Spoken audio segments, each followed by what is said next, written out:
This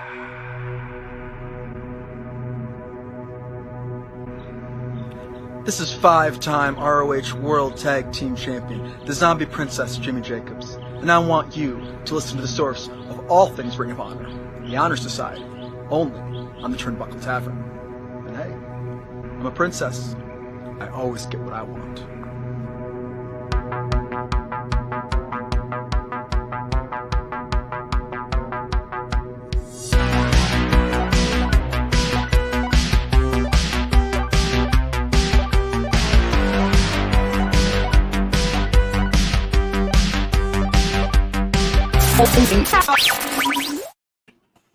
Welcome to the 9th episode of the Honor Society, covering all things Ring of Honor. As always, I'm Stephen Acefield of the Turnbuckle Tavern, and I am joined by my glorious co-host. That's so very filled with honor. What's up, FREEMZ? Yeah, hanging in there, a little under the weather, but we're here.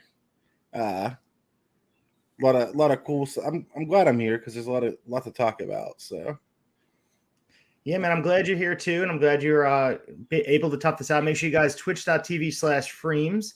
You guys check him out on there. He's always streaming with a lot of great content, so make sure you guys go over there. And if you want non-wrestling, good video game content, twitch.tv/FREEMZ. But it's also a lot of like leftist political content too. I feel like I need to throw that in there just so people don't get like surprised when they get there. But fair enough. That sounds like If that's for you guys, head on over there. And FREEMZ is a good guy. Support him over there, and you guys send him some love over there, because a lot of those people from Twitch come over here as well, and I know that they support the tavern, so it's awesome. All right, you ready to get into it, FREEMZ? Yeah, let's do it, man. All right, so we have on our docket, we're talking about some of the ROH matches we had this week. So let's start with the Ring of Honor Women's Championship match from last week on Dark. Or I should say earlier this week, and we'll talk about the match that was taped last night on the Dynamite taping. But let's start with the one that aired on Monday. We had ROH Women's Champion Mercedes Martinez defeating High-In on Dark on 5/23. Obviously, Mercedes Martinez retained the ROH Women's title over her. It was a good competitive match by all accounts, and I checked it out on Monday when it aired. Obviously, now Martinez moves to 6-3. She used a lariat to the back of the head and the Brass City Sleeper submission for a second successful title defense. Were you able to check this match out? I was. Hines an interesting name too. I had to I couldn't think of where I knew him from because I didn't know them from Ring of Honor. They were a part of Booker T's Reality of Wrestling. That's a very good point. I just thought she was a local talent. So that means she's been trained there in Houston. Yeah, it makes sense because they were local in Houston that night on Dynamite. Yeah, I would like to see her. It's a cool person I would like to see in Ring of Honor, potentially. Yeah, absolutely. And the thing is, we were talking about building the division last night in the wrap-up show and talking about what the AEW women's division needs. And on top of it, now Tony Khan has on his hands the responsibility of building two solid women's divisions. And right now, he only has one lackluster one. So it's going to be a challenge, man. Yeah, I mean, I hope he can do it. Well, it's led by Mercedes Martinez. She's leading the way, and I'm happy that she's going to be full-time Ring of Honor. Last night on Dynamite, they taped the dark tapings, as we usually know. We had our good friend Mike Belcaster in the building. He did tell us that there was a match. He was unsure of the girl's name because he said it was too much, too fast of everything going on. I have it in front of me. Last night, ROH World Women's Champion Mercedes Martinez retained over Maserati. This will air on 5:30 on Dark, but it was taped last night. I wasn't able really to find anything about Maserati. I think she was a local Las Vegas talent. I'm going to look it up now just to be sure. But the main point I took away from this is that Mercedes Martinez is defending the title frequently at this point. This is her third defense, and they don't have an ROH show yet. And I think that's pretty cool. Yeah. So Maserati was from UWW, Ultimate Women of Wrestling, which is located in Sahara, Las Vegas. Her name is Maserati Lazarus, and she works a whole bunch of local different things. I mean, she's 31 years old. She's an indie wrestler. She was born in California. So she's all over the place. It looks like she has worked Impact as well. Yeah, it looks like she's done Ring of Honor several times, GCW. So she's all over the place, which is pretty cool. Yeah. Yeah, I don't know who she is. I'm looking at it probably at the same time you are. But it seems like they're a lot of Rocky Mountain. They do a lot of dates there. Yeah, I think what's cool about it is that right now it's sort of a clean slate for a lot of these women, and these dark matches mean a lot. And last night we were talking about on the wrap-up show about making the most of your opportunity, and this especially with the division not being filled out yet for men and women. These matches against the champions, Mercedes Martinez, and even the next match we'll talk about in a second, to make the most of your opportunity by working well with these guys in the ring, it can go a long way. We saw Ricky Starks make the most of his opportunity in the open challenge for the TNT title against Cody all those years ago. Same thing with Eddie Kingston. So you don't know who's going to catch on and catch fire. So it's good to see these guys getting a try. And in a title match, you can put that on your resume when you go on the Indies, say you wrestled for the Ring of Honor Women's World Championship. Yeah. Apparently, Hyans also wrestled Nia Jax on Raw. Oh, wow. Yeah. Never was the same again. She just got hurt. And no. Right. But very cool. So I'm sure we'll see more Mercedes Martinez on Dark and Elevation and all different shows until we get a Ring of Honor TV deal. And we'll get into potential deals and news and what's coming on with that. I'd like to see her in like a legitimate feud once, they have a show. Absolutely. It's interesting to me that we have the TV title and also the ROH tag titles involved on the main show, but the women's title really has only been involved in that one match with Deonna Purrazzo. Other than that, it's been hidden right now on the YouTube shows, which I don't know. I guess we'll wait and see what they're doing with it. Yeah. So on Dark as well, we also had Roppongi Vice defeating Wingmen, which is consisted of Ryan Nemeth, which is the brother of Dolph Ziggler, and Peter Avalon, the former librarian. So the Wingmen attacked Roppongi Vice at ringside before the bell could ring. Once the brawl made it back to the ring, both Trent Beretta and Rocky Romero had full control of the Wingmen. Beretta would fall victim to a double team maneuver from the Wingmen as the match went on, as he trapped on the apron skirt by Nemeth. Avalon used his advantage and delivered a boot to Beretta's skull. So Avalon followed this up for a near fall. They went back and forth for a bit. Roppongi Vice got the win. This was just a way in a dynamic to get Roppongi Vice another win going into Dynamite, which we will see they will wrestle, and they had wrestled last night, FTR. But cool to see Roppongi Vice again teaming consistently. We talked about it last night. Maybe we've seen the end of Best Friends. Maybe it's just until Orange Cassidy gets better. But Rocky Romero and Trent Beretta, they work so much better together than Best Friends, in my opinion. Yeah, I'm a huge fan of that team. I've always liked them more than Best Friends, which Best Friends is cool too, don't get me wrong. But yeah, I don't know. Could you see them being like potentially Ring of Honor, seeing as how they're not getting a whole lot of AEW time? Oh, absolutely. I can definitely see a couple of these guys going to Ring of Honor full time. Especially Rocky Romero has that New Japan connection. I'm not sure exactly who his deal's fully with. I'm pretty sure he's still full New Japan. And we'll talk about who showed up after the main event or the ROH tag title match, about what goes on with that with the Forbidden Door. But yeah, I can totally see that, because they need teams that are fully Ring of Honor. And we talked about it every week for 9 weeks now.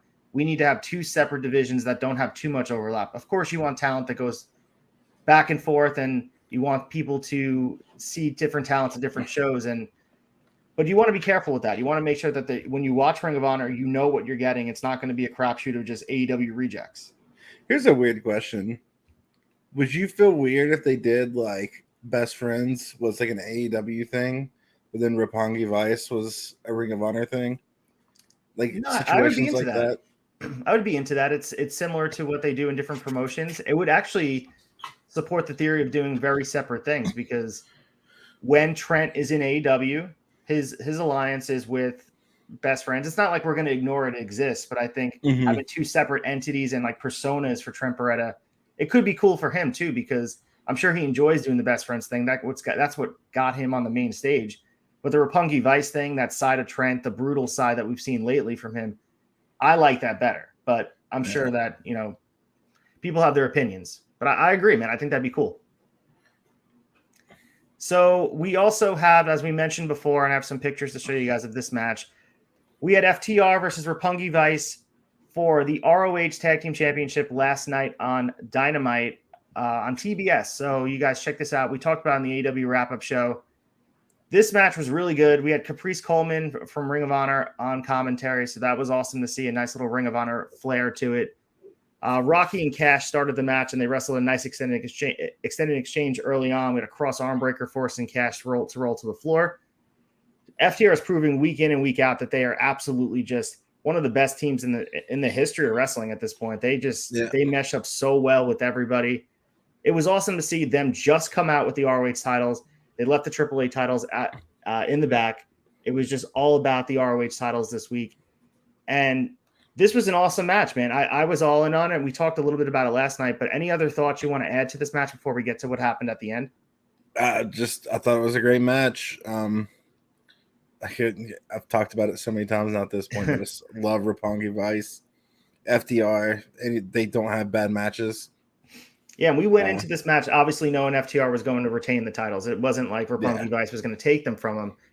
But the interesting part is we had, I think, and I have to do further research, but this is just from my memory, that this was the second no contest in the history of Dynamite history.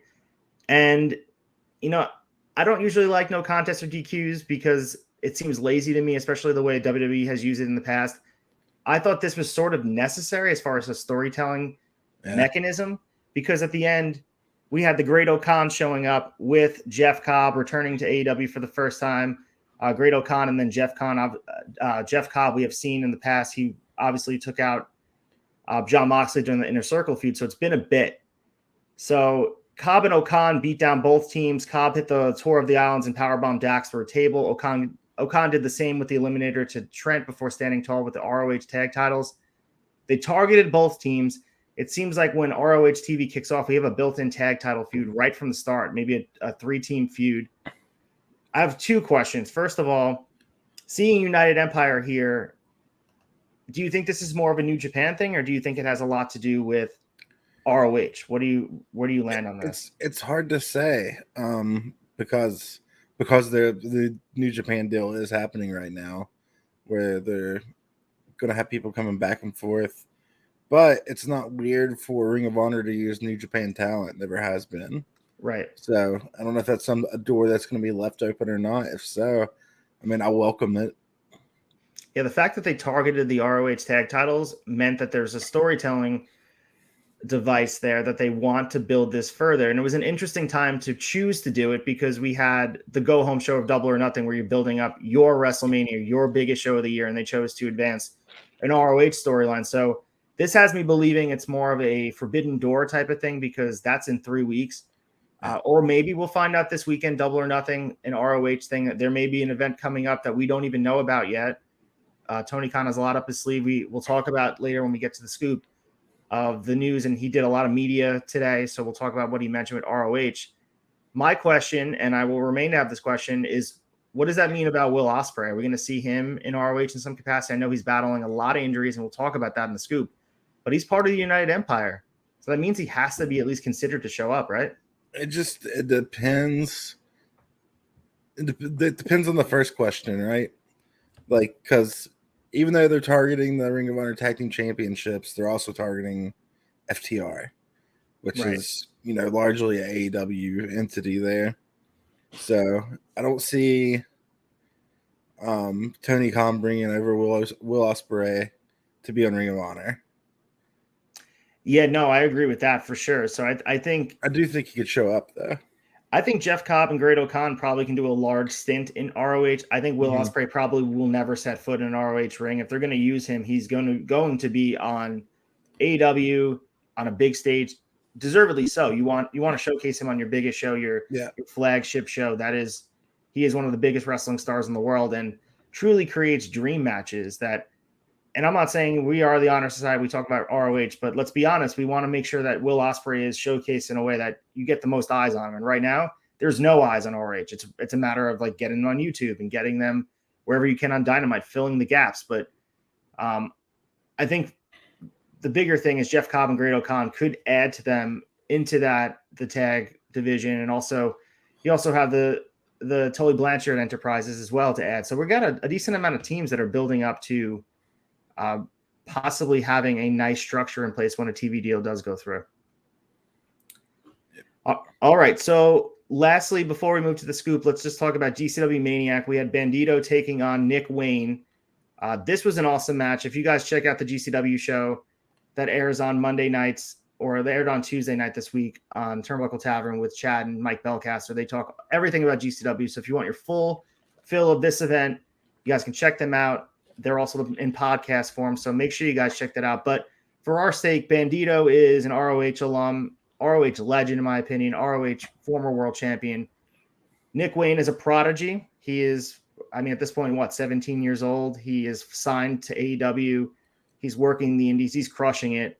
This match is really good. Bandito got the win here after a knee to the face and a German suplex to win. Bandito continues to impress me. I love to see him in a GCW ring. There was some drama with Bandito back in April when he no-showed GCW. So I'm glad to see him back in that ring and building the bridge. It looks like L'Oreal had no ill feelings towards him. They made it right. They delivered on a match that they advertised back in April. This was awesome, and I love to see Bandito working again. Yeah, you can't say enough about Bandito. He's a top fiver for me. I really, really hope he's on Ring of Honor. He's obviously willing to work with Ring of Honor, as we've seen at the pay-per-view. Yeah, and I also think right now, obviously, John Gresham has sort of been MIA. We've heard drips and drabs about where he is. He was still battling the concussion thing. Then they cleared him to work last weekend. Yeah, so wondering what the first feud for him would be. I would love to see Bandito get a rematch. That match was awesome. It was a little bit outshone by the FTR Briscoes match because of how good it was, but let's not discount how good Bandito and Gresham was really on that night. Yeah, for sure. That was like a match for the ROH fans, because your more casual fan is gonna see the FTR versus Briscoes and Samoa Joe popping up, stuff like that. But it was what I did appreciate, I agree with you. What I do appreciate on Dynamite was the full investment in the ROH presentation between the name cards, the fact that they had Caprice on a commentary. Everything about it felt like Ring of Honor. It's cool. And I know that Tony's going to do it right when he has the TV deal and make it feel unique. Straight to the ring, like the ring pads and also, turnbuckle pads, the mat, like the ropes. I think all the aesthetic has to be, it can't feel like Dynamite or Dark. It has to feel like Ring of Honor. And I think that's important to establish from the start. Oh, excuse me, man. All right. You ready to move on to the scoop, my man? Yeah.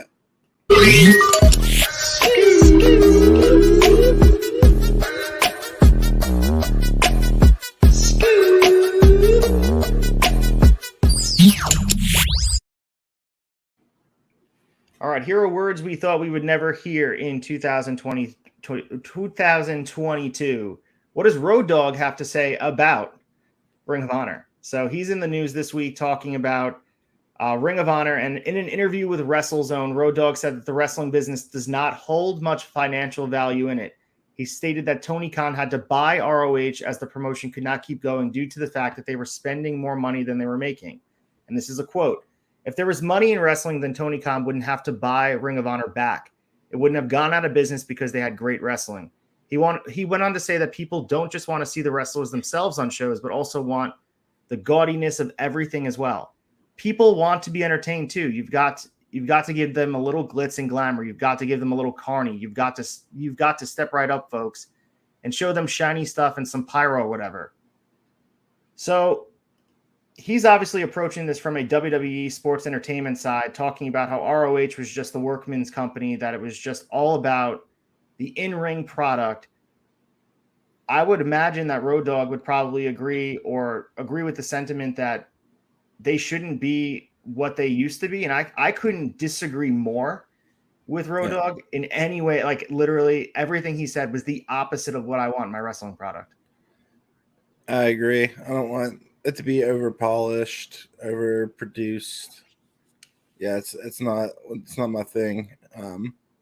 It's what Road Dogg's a WWE producer. I mean, it's all he knows really, right? Like not all he knows, but it's all he's known for 30 years. Right. He's been in there forever. I mean, he was, from being the roadie with Jeff Jarrett, like then working in the New Age Outlaws and DX and working as a producer. All he knows is the financial machine that is WWE. That's not to say that wrestling has made money years and years and years with the pure product in the ring. And I think there is something to be said a little bit about the pyro and I guess the big feel of an event. You can't have it feel like a backyard wrestling event. And there was a time and place for that with ROH. I remember watching shows in VFWs and whatever, small venues. But I think at this point, you can't move too far away from that. It needs to feel intimate. It needs to feel very unique to what ROH was, but also have to have that finishing touch that AEW put on what ROH kind of did. I think what AEW became, and we talked about this right after Supercard of Honor, just the presentation of the Supercard of Honor felt as if that was the finishing piece. And what AEW was able to do with their first Dynamite and just have the camera angles right, it felt like it was finally on par with a second option of wrestling. ROH never got there. So I think the right combination is Tony Khan with his presentation and the way he presents wrestling, plus with ROH and having minds that have been part of ROH with the hardcore fans' input. I think it could be something special, but you're right. I don't want it to be too overpolished or too glamorous or too WWE-esque, because that's moving too far away from what it was. Yeah, I feel like Road Dogg's being pretty unfair here too, given the circumstances of Ring of Honor, COVID, them wanting to be safe, them also wanting to make sure that their talent's being treated fairly. Right. That's why Ring of Honor failed. Yeah. I mean, they went bankrupt because of all those reasons. And we talked about Sinclair, and we can talk about that all day, but you're right. COVID's the one that put a final nail in the coffin. They could not run shows. If you can't run shows, you can't make money.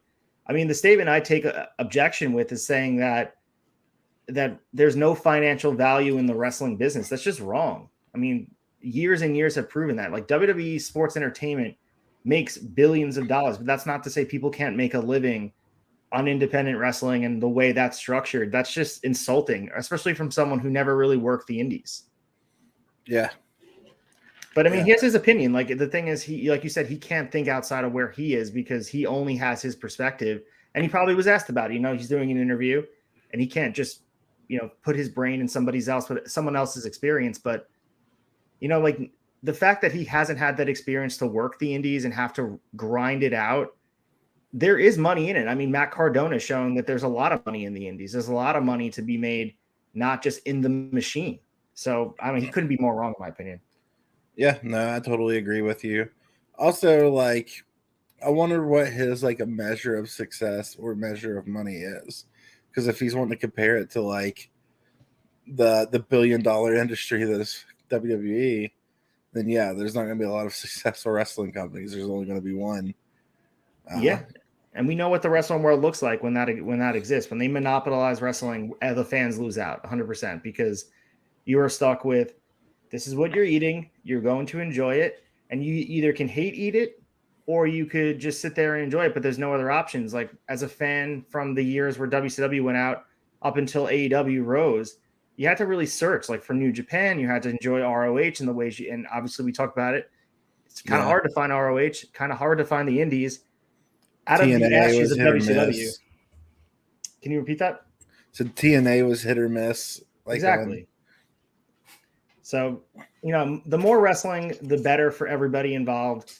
And if everything was the same, with a broad stroke, it's to me, it's just misguided. And especially with his perspective, it's hard to respect where he's coming from when all he has is being involved in that style of wrestling. So maybe just not say those things if you don't have perspective to provide for people that's educated, really. Well, I'm sure, and he is a bit of an authority on wrestling, but I'm sure he thinks a lot higher of his perspective than what everyone does. True. I mean, the quote, if there was money in wrestling, how could you say there's no money in wrestling? Before WWE, people made money in wrestling. They still make money, not in WWE. Yeah, people it's insulting to the art of wrestling in the ring. It's not just about what's going on outside the ring. That is just a sports entertainment doctrine that people have been brainwashed with. It's not what maybe the casual fan likes that, but the hardcore wrestling fan, I don't give a shit about the celebrities there. I don't care. I just want good wrestling in the ring. But that's why we're here talking about ROH, 100%. I mean, yeah, too, like, again, Young Bucks, Cardona, which Young Bucks are not, they're in AEW now, but like they were making bank before Cody AEW. too. Cody too Rhodes, was making a living. Yeah, Kenny Omega. I mean, even someone like Colt Cabana. Yep. Built his whole legacy on the Indies, and then AEW sort of was a retirement plan for him. He hasn't really done much there. Making money from, because when you say wrestling doesn't make money too, like there's certain other things outside of the wrestling, like podcasting, like Colt Cabana, just the wrestling industry extends beyond just the wrestling itself and the show. It's the whole industry around it. Yep, and it goes with T-shirts. It goes with merch tables. Think about what Cardona and the major pod guys are doing with the figures. It extends with Zombie Sailor and Cella figures and Cella toys, I should say. There is a whole world out there that I feel if you ignore and you're just like, oh, it's only about the glitz and glam on stage. It needs to be the in-ring product doesn't matter. It just needs to be pomp and circumstance. That's just wrong. Like maybe change the quote to if there was money in sports entertainment, that's what you have to do. But we're not talking about sports entertainment. ROH was never that, and they never should be that. I hate to say it, but Road Dogg might be a little out of touch. Yeah, I mean, again, like I said, perspective-wise, he's never had the experience of having to work the indies. He's always sort of had that cushy, and he was there for the dark times of WWF. Like he was there when they weren't doing well. He was grinding out the years before the Attitude Era where things were good. So that's not discounting that, but there's a difference between being in your WWE bubble for 30 years and then having to step outside of it and work the indies. I mean, I would say, like you mentioned, the Young Bucks, Cody Rhodes, guys in ROH made a lot of money. I mean, Marty Scurll's right now sitting on a fat paycheck because of ROH as well. Yeah. And, that was probably a bad investment, but he still made money, right? Yeah. So we could talk about this for a while, and I'm sure it will come up again, but I'm sure he didn't think that it would be as controversial as it was, but it did kind of bothered me a little bit because it's just the people that want to throw insight into it just feels at least have some education about it. Right. I agree. What's up, OFG? So we have Dax Harwood's top 5 tweets. I'm not sure if you saw this, but this was an awesome tweet by Dax. I saw it. My question to you is this, and we'll talk about the matches. So this is an unbiased list of his 5 best matches, including non-televised. So he has versus the Briscoes, versus DIY in Toronto, versus the Bucks on Dynamite, American Alpha at the end, which is an NXT event, and then versus the Bucks at Full Gear, or versus Mox and Punk on Dynamite. So looking at this, is there any other match that comes to mind that should be on there that's not, FREEMZ? Man. That's a pretty succinct list, you know what I mean? Like it's good. It is a really good list. I wouldn't take anything out. I would just add. The 2 matches I would add have to be one from NXT from November 20th, 2019, the Revival versus the Undisputed Era, which we may get that match again at some point in AEW, which would be really cool. And then this underrated match at NXT TakeOver Orlando. It's the Revival versus DIY versus the Authors of Pain. And this was a great match that I don't know if we've seen a lot of triple threat matches with FTR, and it was really awesome. Yeah, I'll agree. Those are good matches. I don't think it bumps any one of these from the list, but I wouldn't be upset if they were on it in place of some of these. Like obviously the Briscoes match, man, that's either my match of the year or my number 2 match of the year so far. That might be their Mona Lisa. It's hard to top that. That might have been their best work of art that they'll ever do, and that's okay. And we will not know it until hopefully 15 years down the line when both these guys hang up their boots for good. But that match was perfection to me. I don't know if it's possible to top that ever, and they're going to be chasing that high for a very long time. Yeah. Whatever happened to Authors of Pain? Holy shit. I haven't had them in forever. They were released from NXT, and I don't know what happened to them. They got even figures, too. They have some nice figures that came out. I'm And they were curious. on Raw too. They debuted on Raw. That's actually true. Whenever they were in NXT, I was like, oh, these dudes are going to be huge in WWE just because of, I don't know, they seem like perfect. Oh my God! Also, and they also had Paul Ellering with them too, which that was a nice. I remember combo when there. they debuted. Actually, I was with Chad Smith when they debuted. Turtle, who's that? AOP starting a promotion. So Dax Harwood, and I know he was a topic of discussion on the flagship earlier. They were talking about how he's a top 5. Thank you for that. I did not know that AOP started a new promotion. I'm definitely gonna check that out. They're now known as Legion of Pain. They started a promotion called Wrestling Entertainment Series (WES). Interesting. Definitely something to check out for sure. So on the flagship today, if you guys listen, it's audio only on wherever you can find podcasts, Apple, Spotify. The Two Bad Chads are talking about the top 5 workers in the world, and they mentioned Dax Harwood, and that there's a long list you can go to, but they're saying that Dax Harwood is working at the top level right now, competing at a level that people aren't.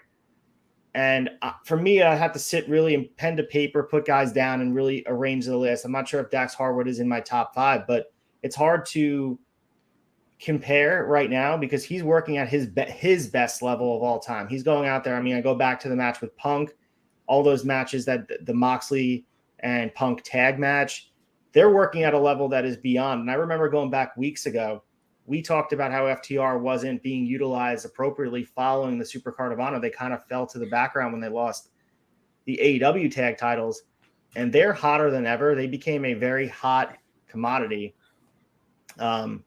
So that is, I don't know, man. It's just fun to watch, and it's exciting to think about what they're going to achieve over the next couple of months because things are only going to get hot and heavy for them, especially with the Forbidden Door open. And there's a lot of different options for what FTR can do with New Japan, and also in Ring of Honor when they get going. Absolutely.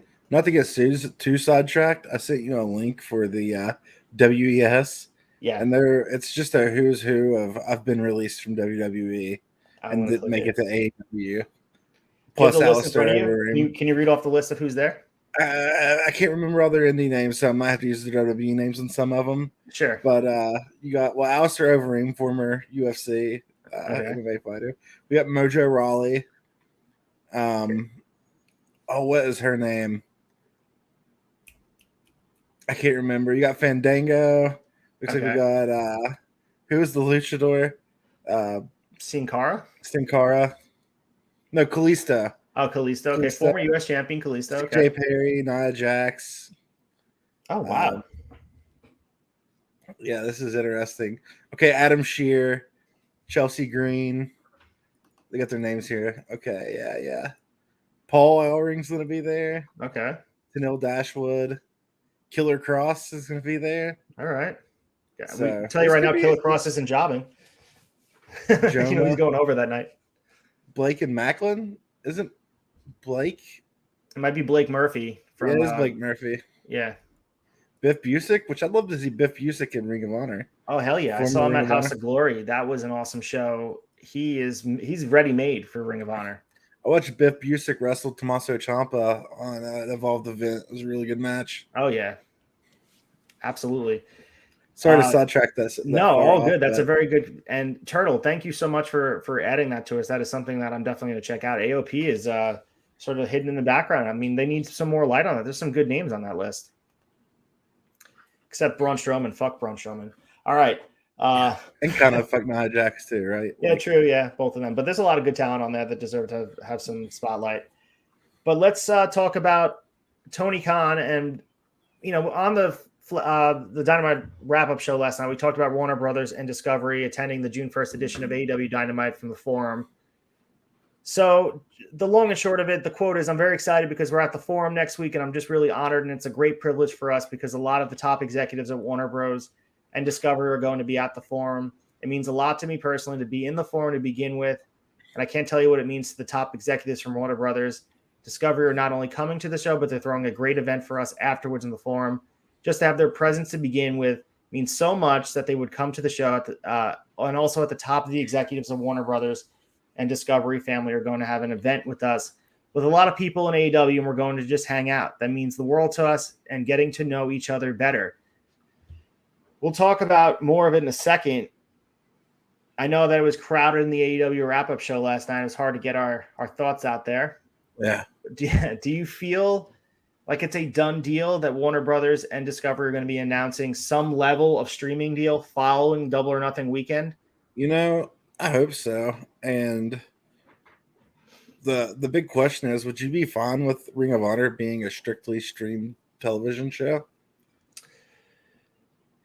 I mean, in 2022, I think we have to sort of change our mindset. I think we're so stuck in this, like it needs to be on cable or it's not somewhere where it can get a lot of eyes on it. If it's a streaming only thing, I think it has to be done correctly. It has to be carefully constructed, carefully advertised. It can't just be buried on YouTube. It has to be the way it's launched has to be perfect, because you run the risk of it not having enough eyes on it for it to be successful. Well, I meant more like on something like Discovery Plus, or I think I'd be okay with it. I think it would put it at a higher standing than something like a GCW or I think it would be a great idea. And then they could also stream old AEW on there, so that would bring 100%. Other people to the platform, and then you'd have Ring of Honor there as well. It's a good way to jumpstart the streaming app for AEW, because they have a library, right? I mean, we're approaching the 3rd anniversary of AEW, 4th Double or Nothing, all the Dynamites in between, all the different events.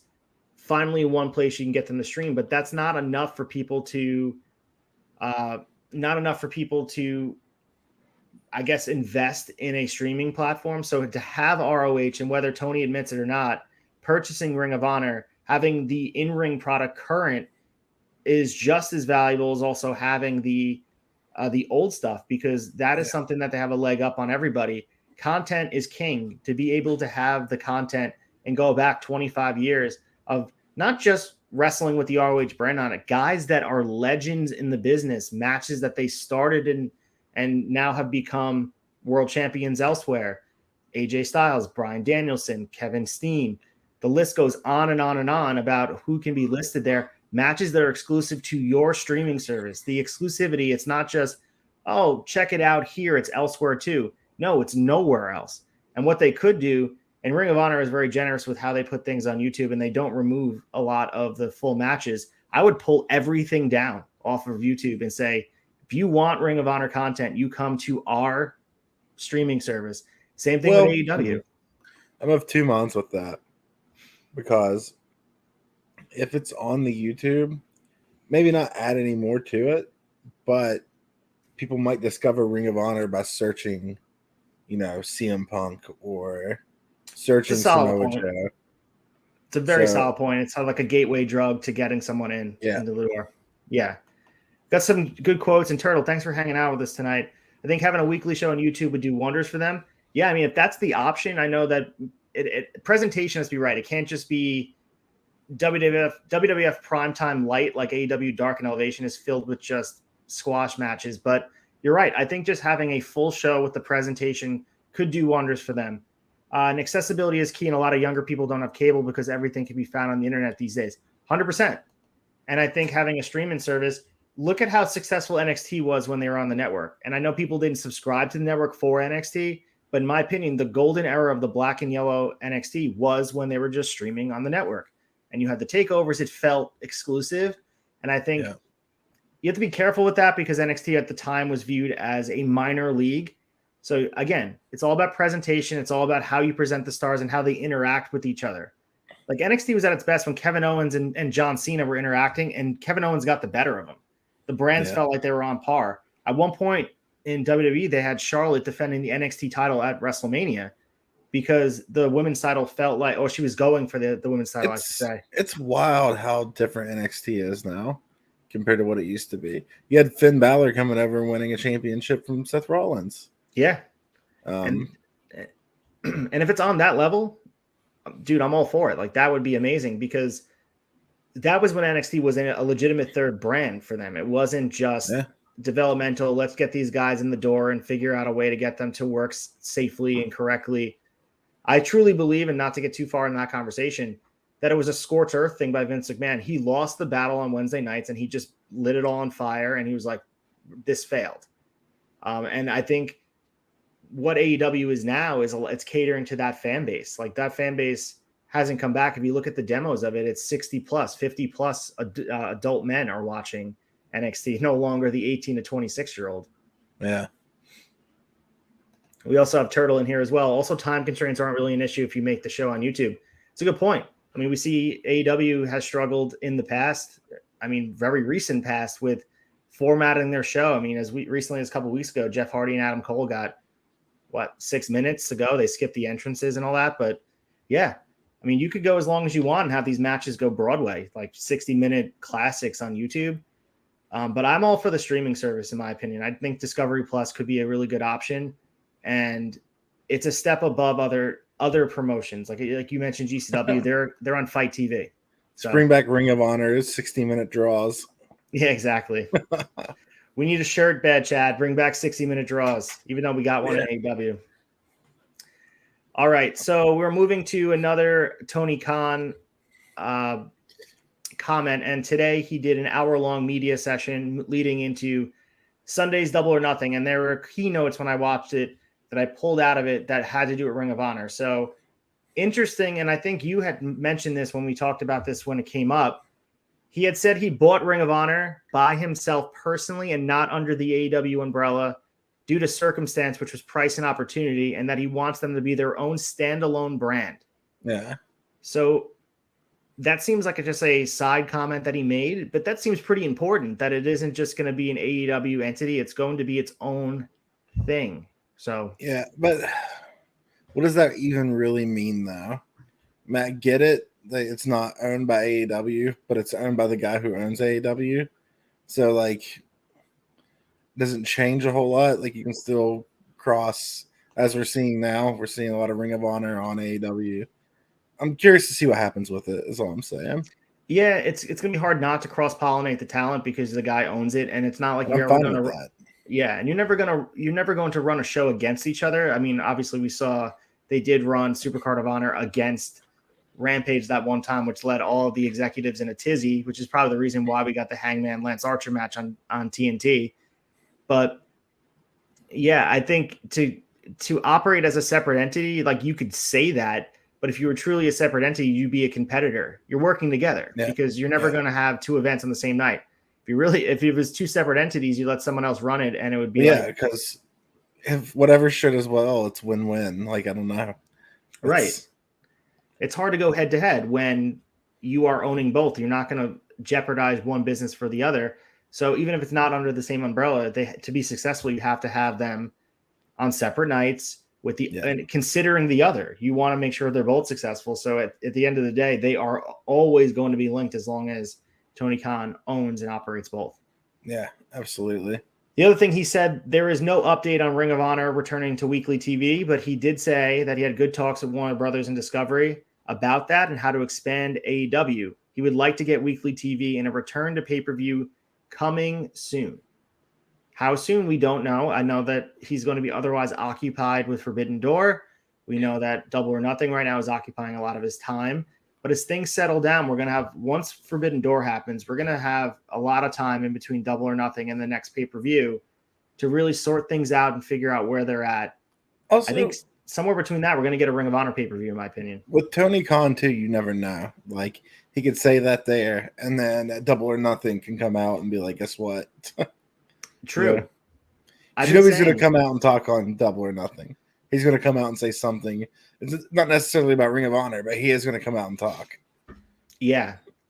I could see him, and I've been predicting that we were going to get this announcement for how many weeks now. It seems a little bit appropriate that Warner Brothers is going to be there June 1st, which is the Dynamite following Double or Nothing. So they may have something to celebrate that they wouldn't have had. And it could just be a celebration of sorts to be like, hey, we're all together. You get to see the product. And this is a celebration because it isn't just getting you can watch the product. I mean, it's been on TV for how many weeks. They're coming to LA for the first time, so it's a really big deal. But I think this is a culmination and a celebration more so than a sales pitch, because I think the conversation's been going. I think they've been wooing each other for a very long time. So I think it's a foregone conclusion. We're going to get something of a streaming service between Warner Brothers and Discovery, which is good for everybody. Ring of Honor aside, AEW is going to have content where you can access the Brody Lee Memorial Show, which I've been dying to watch since it aired. I can't find it anywhere. Things like that. I want to be able to go back and check it out. Yeah, absolutely. All right, the last thing we have here on the scoop, we have Will Ospreay. And I mentioned him only because we had his two partners, stablemates, show up at the end of the FTR Roppongi Vice match. The United Empire, Jeff Cobb and Great Khan. So Will Ospreay has been scheduled to face Davey Richards in the main event of the show this weekend. He was just pulled from the show again. Due to his ongoing battle with a kidney infection, Will Ospreay will not be appearing on Warrior 22 in St. Louis.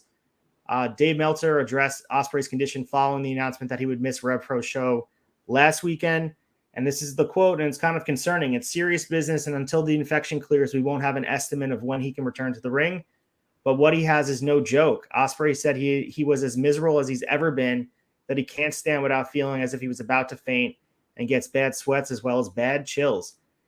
So Will Ospreay, I mean, he is a key component to what they want to do with the Forbidden Door, what they want to do potentially going forward with not only that pay-per-view, but the relationship with New Japan. He is a huge, huge piece. Dream matches galore, one of the best wrestlers in the world today. It's sad to see time and place that he may miss this show coming up. It's hard to see if in a month he has to get better and back in ring shape if he hasn't been in the ring in quite some time. It's been about 4 weeks at this point. Man, it sucks. Which, again, I don't know how, obviously it's fairly serious, right? But, and I'm not a pro athlete or anything, obviously, but I've had a kidney infection before, and it's pretty brutal. But I couldn't imagine it taking multiple months to heal up. It seems like he keeps coming back. He had battled this earlier in the year, and he came back, and now something flared up again. Yeah, I don't know. I mean, it might be good for him to take some time off and let it fully heal. I'm going to assume that's what happened.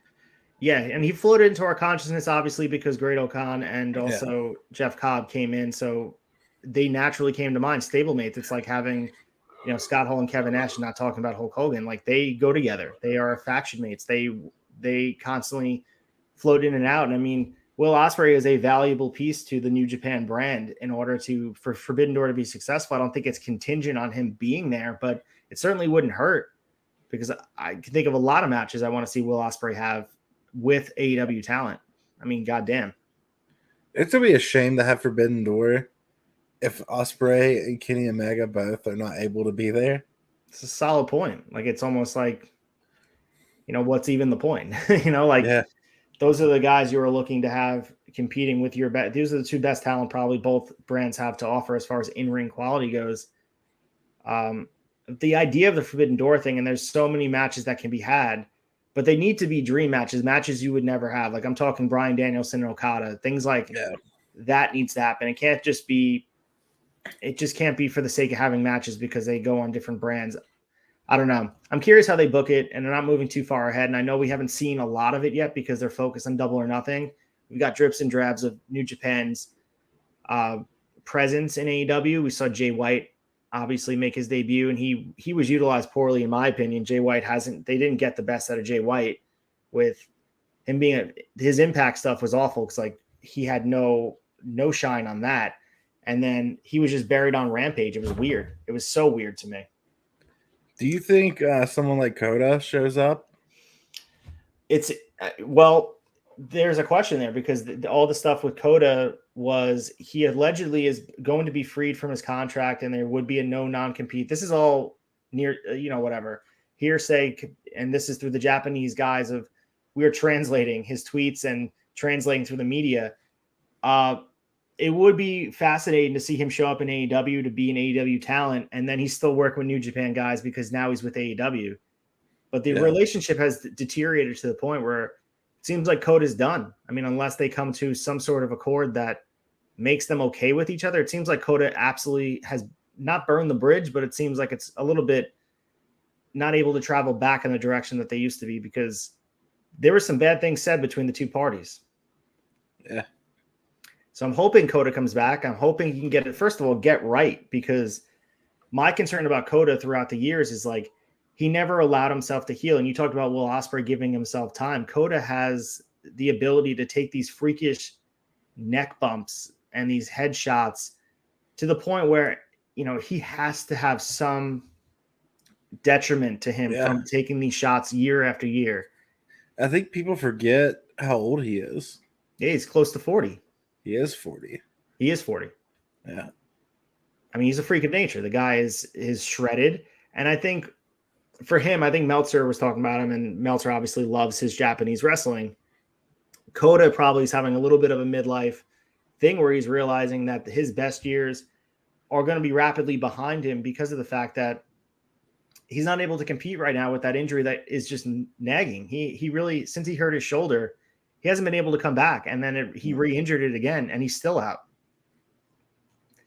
That's got to be frustrating because he's a guy that only has so many years left. And I know that with the business, guys are working later and later into the years, but 40 is still 40, especially with the bump card that guy has. How many more years can he truly be working? Number two, I think, because Kenny Omega, same thing, Yeah. He's close to 40. Well, this time off for Kenny was this is the first time he took an extended leave of absence in any period of his career. So I'm hoping he comes back and it hopefully added another year to his career because we've seen what time off can do. I mean, look at CM Punk. Yeah. 100%. Bryan Danielson too. I mean, Edge was the same way.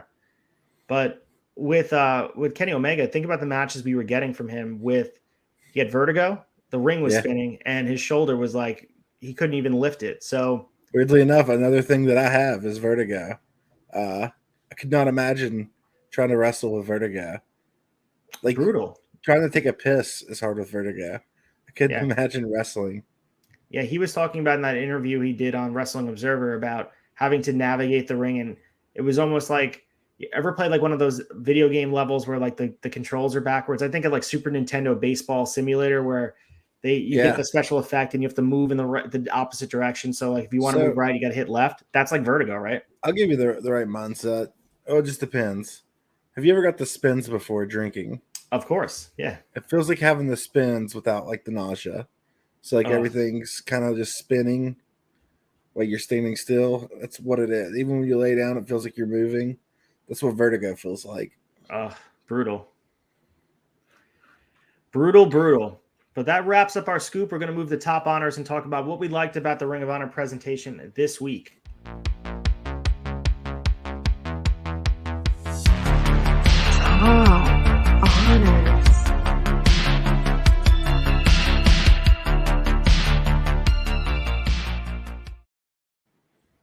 All right, so in this spot, we will talk about what we liked about Ring of Honor this week. And obviously, we have only AEW and also, some of the talent, the alum. We can use that as well and talk about what we liked about them this week. So we'll start with you, FREEMZ. What did you like best about Ring of Honor this week and get your top honors? Just how much it was being showcased, talked about. Makes me feel like Tony Khan's really putting his weight behind it a bit, that he actually cares. He is working on something, or he wouldn't be showcasing it the way that he is. We've had several matches. Mike Belcaster, who's in Vegas right now, said there's all kinds of like signage and video packages playing for Ring of Honor in the stadium. So, yeah, I think that's great.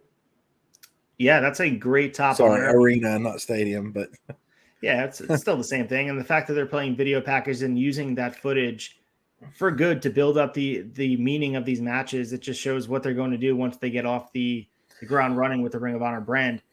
I completely agree with you. I would say my top honors has to go to FTR and Roppongi Vice. Although the match went no contest, the match was great. It was awesome to see the Ring of Honor titles being defended in a big way and a big showcase, especially on a show that was focused on Double or Nothing and building towards their biggest event of the year. They still took the time to focus on Ring of Honor, and it shows just how important it is. You mentioned showcasing them in the media and also around the casual fan that's there traveling to Vegas for Double or Nothing.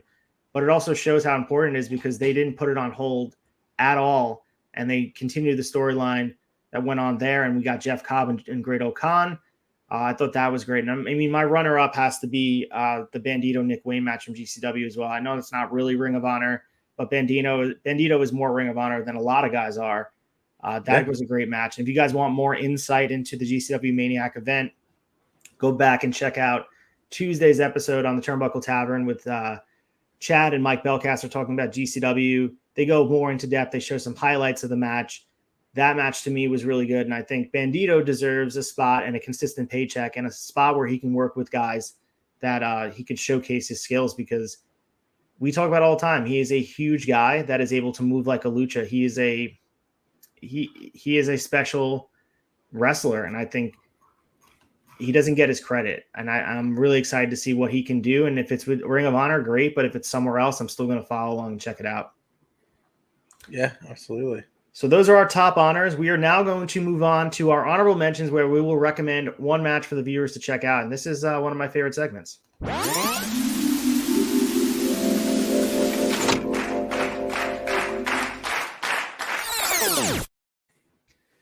So every week, in alignment with the history of Ring of Honor, we will recommend one match for you guys to check out. And if you do not have the matches that we did before, go check out the Discord. I post every week the matches in a Google document, so you guys can check out the matches we have chosen in the past.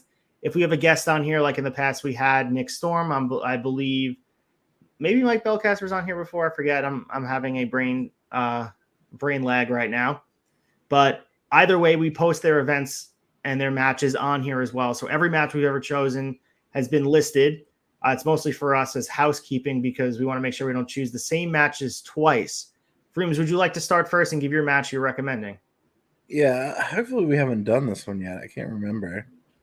Jay Lethal versus Will Ospreay. We have not done it. Will Ospreay has not been chosen yet. Ospreay, yeah. Okay, so 2018. What do they call that? DVD. Death vs. Honor. Yeah. That's what I got then. Jay. That's pretty sure it was for the Ring of Honor Championship. So where can you find the match on Daily Motion, YouTube, or kind of have to seek it out somewhere else? I think I can find a link for it. Yeah. So you guys can check out the Discord. I'm sure FREEMZ will post in there. We usually post the events in there. Try to stream on the Discord some matches on there as well if we have some time. I know it's been busy with Double or Nothing, and we're streaming a million shows here on the Tavern, so we're making a lot of content. But in our downtime, we like to stream matches on there as well and have watch-along parties, which is a really good time. So that's a great match. I'm going to post it in there as well. My match, and I want to mention this, and this came up on the AEW wrap-up show, and it's twofold. We have the returning Jeff Cobb, so I want to talk about him. Jeff Cobb versus Roosh from Ring of Honor United Bolton, October 27th, 2019, and this was for the Ring of Honor World Championship. Roosh was mentioned by Tom last night on the AEW wrap-up show as someone that he didn't know. And that's okay, because sometimes you don't know wrestlers that work on the Indies or Ring of Honor and smaller promotions. But Roosh is worth checking out. It's not just a guy that they have that was working matches. He was their world champion, and he was every bit of a world champion you could be. Bandito got his first reign started after beating Roosh. And, of course, Jeff Cobb is an absolute monster. If you're not familiar with Jeff Cobb, if you only saw him on the AEW wrap-up show last night or only his time with Moxley and in New Japan, he is fantastic. He goes out there and his work rate is amazing. He goes out there and he's like a smaller version of like Taz and Vader mixed to me, in my opinion. He goes out there, he's like a suplex machine. I love Jeff Cobb. I think there's a huge spot for him. And if they want to work full-time in Ring of Honor, I'm here for that, man. That'd be amazing. Absolutely. I found the match already, by the way. Sweet. Yeah, post that in the Discord, and I will post the Roosh and Jeff Cobb match. That is 100%. My match is 100% on YouTube. I found it there, so you guys can check that out. It is, again, Roosh versus Jeff Cobb from October 27th, 2019. Not too long ago, but feels like a lifetime ago with everything that went on in the last couple of years in the wrestling world, at least. 2019 seems like it was so long ago. But Jeff Cobb is every bit as advertised, and then Roosh as well. Worth checking out. We talk about Bandito all the time, but I think Roosh deserves some recognition. It was sort of eye-opening to me that Tom didn't know who he was, and that's not discrediting Tom. I think it's ROH and Sinclair's fault for not advertising their wrestlers in a good way. Roosh deserves to have some spotlight on him. He's fantastic. Yeah, man, I'm a big fan. Always. So those are honorable mentions. We did not get Sneed. Sneed right now is checking out Tom Segura right now. So he will be back with us next week talking all things Ring of Honor. Maybe, just maybe, we will have some Discovery Warner Brothers news about a streaming deal to talk about following Double or Nothing. But let's get our final wrap-up in with our final handshakes.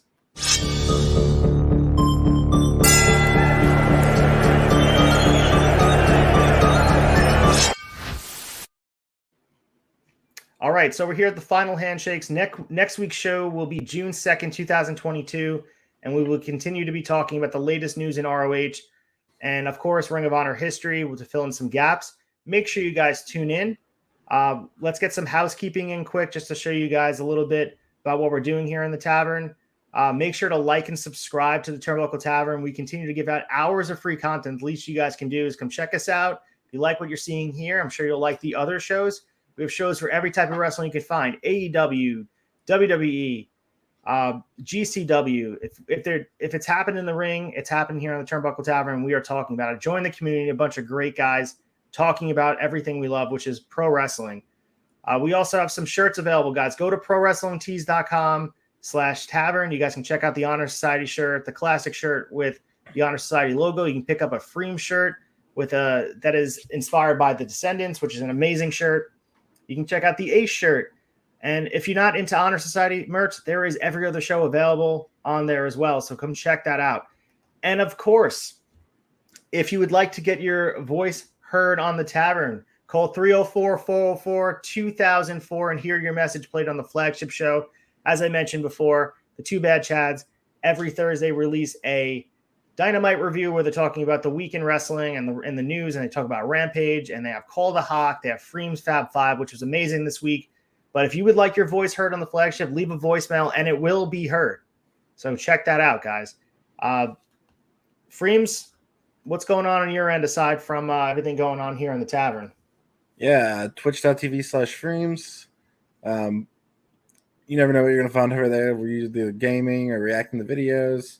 I feel like just because I've had some people come over, I do cover a lot of leftist politics. So if that's your thing, come hang out. And if not, I won't be offended if you don't come by. Fair enough. And you guys check him out. It's great content. He's hanging out and doing some stuff.